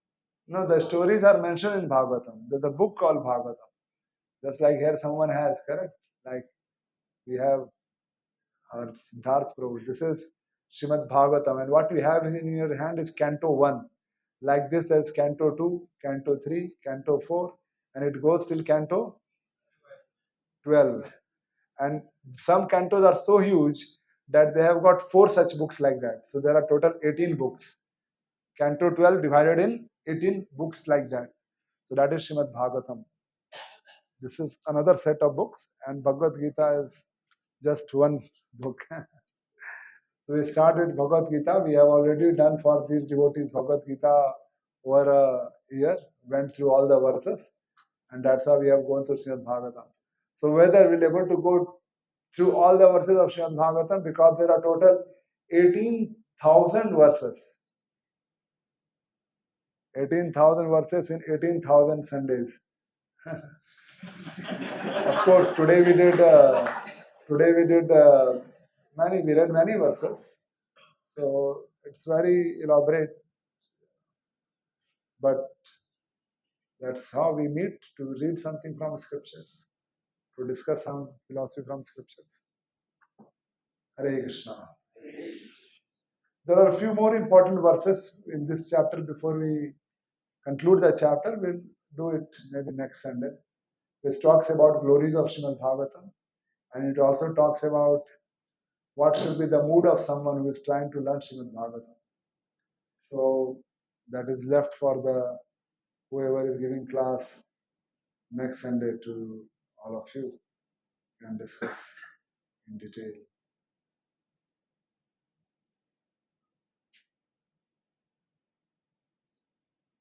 So any other comments or questions?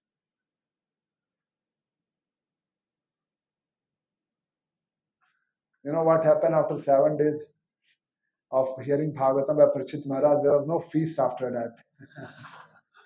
Just like, after hearing 1 hour of discussion, we are going to have a feast waiting for us right outside the hall. But for Parikshit Maharaj, there was no feast waiting for him.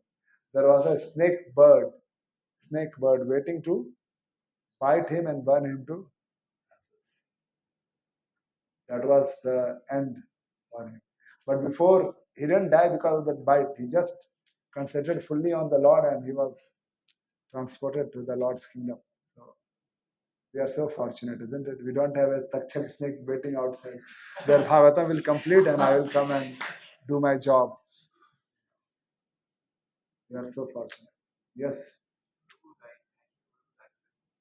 Buddhism community which is called Aryan Yeah, there are many such groups who don't believe in scriptures, because there's a book called Manu Samhita. The book called Manu Samhita. Now this book talks about how to deal with various varna and ashrama, how to live in the society, how to organize the society. Unfortunately, this book was very much misused by the Brahmanas in previous centuries, because of which so much of untouchability came, sati pratha, and so many things came. And because of no proper understanding, the Brahmanas exploited the society on the name of this book. So the people who were exploited, they revolted, not only against this book, but against the whole culture of Sanatan Dharma, nowadays what we call Hindutva. And that's how the societies were formed, who completely rejected scriptures and Puranas, saying that this is all mythology, this is all teaching casteism, this is teaching untouchability, this is teaching, uh, low caste, high caste, all those things. So it became a very big disease in the society. And there are people from low caste, they are very badly treated. They would be not allowed in the houses of people. If they come and touch something, it will become like untouchable. And they were very much exploited. So many of them, they became Muslims because the Muslims came and told Hindus are anyways rejecting you and treating badly and giving you no value. So better become Muslim and we will give you some position in government. You don't have to be with Hindus and be under the suffering of the Brahmanas.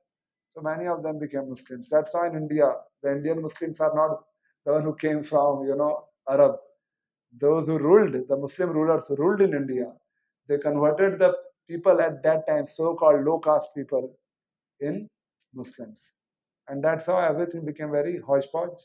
And then people started social reformation.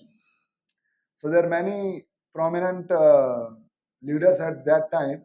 They started lot of social reformation movement. And that's why Gandhiji came with the name, uh, Harijan. So the low caste people who were rejected by the society, he said that these are the Harijan Samaj. So it became the low caste people were also, I mean, when I say low caste, don't misunderstand. I'm just giving the reference. In ISKCON, we don't practice low caste or high caste, nothing like that. But when it started, then they were called Harijan. So everyone now started calling low caste people, this is a Harijan. I mean, even they were, Mahatma Gandhi wanted to, to give some upliftment to them by calling them Harijan or the people of Lord Hari, the devotees of Lord Hari. But that became their secondary name for the low caste people, Or these are the low caste Harijan, like that. So our situation was very bad in the society for few centuries, and where is so much of exploitation. So that's how they rejected the scriptures and Manu Samhita, and they will burn Manu Samhita and they will burn scripture. They say this is teaching casteism. But what to do? There was a lack of Guru Sishya Parampara. So now we are trying again people to understand the importance of Bhagavad Gita and Srimad Bhagavatam. And the beauty of bhakti is that doesn't matter which caste you belong to. What is that verse from Gita? Huh? Go ahead. What is the total verse?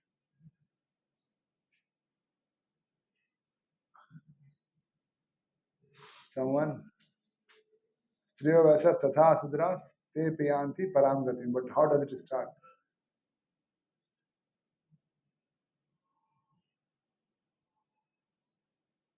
How does it start?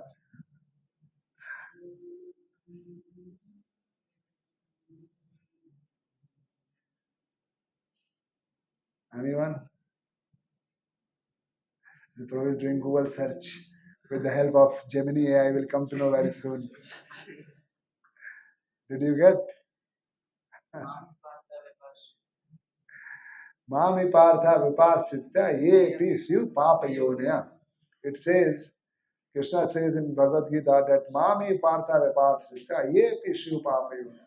Even if someone is very low born, Pap Yoni, very fallen, so called considered low born, Daridra, whatever, low born, Pap, whatever, still that person can achieve me by performance of Bhakti Yoga. Te piyanti param gati. Even they can achieve the param gati. So bhakti is for one and all. Even animals can perform bhakti. What to speak of human beings? Is that okay? So that is the reason. Yes, you want to say something more? Something they believe. So they say that Vedas they believe, but Puranas they reject. Because they say that Puranas are written by some person later on. So what to tell? What to do? Anyone can accept something and reject something. It's an individual area. Yeah, they accept Chaturved, they will accept Rig Ved, Samved, Yajurved. but then they'll not accept the Puranas, where a lot of stories are there and such instances are mentioned, so they reject it.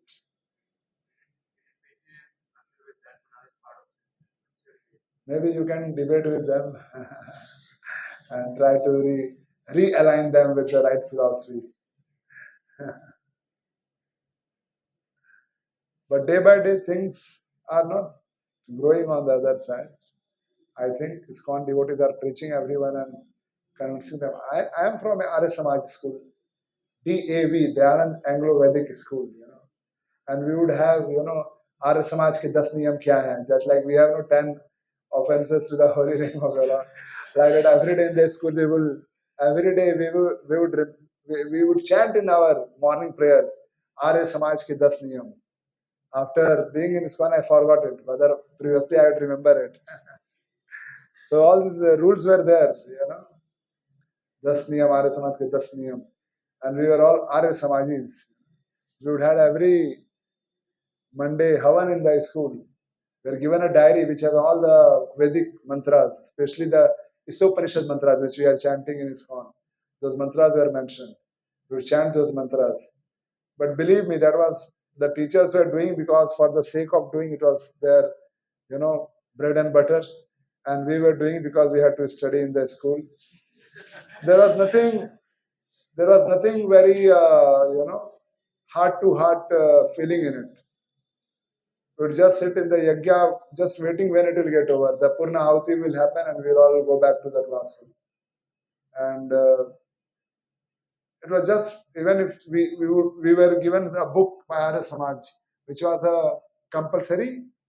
See, it was not the marks were not added in the final, but still we had to pass in it. We had to study and pass in it. And story of Swami Vivekananda, the story of Dhyanand Saraswati, so many other personalities. We have to memorize their life history and then write in the exam and get at least pass marks. But we all did because we wanted to pass.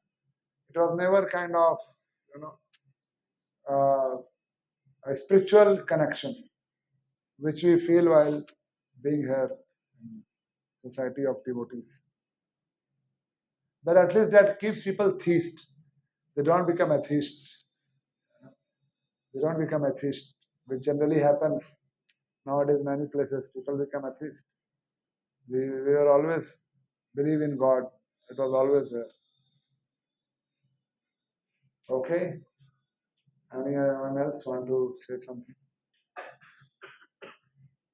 Yes. What is the other specific rules of marriage? I don't know. Many things are mentioned about lifestyle, about food habits, about organization of the society, Brahmana, Kshatriya, Vaishya, Sudra, like that. It's a way the society should be organized. Manu Samhita, written by Manu, how the society should be organized. But I have never read it. But it is sometimes very painful for many people, especially because the discrimination is done. So people feel that they are not getting their rights. But I never read it. Busy, Bhagavatam only is so big to read. Where is the time?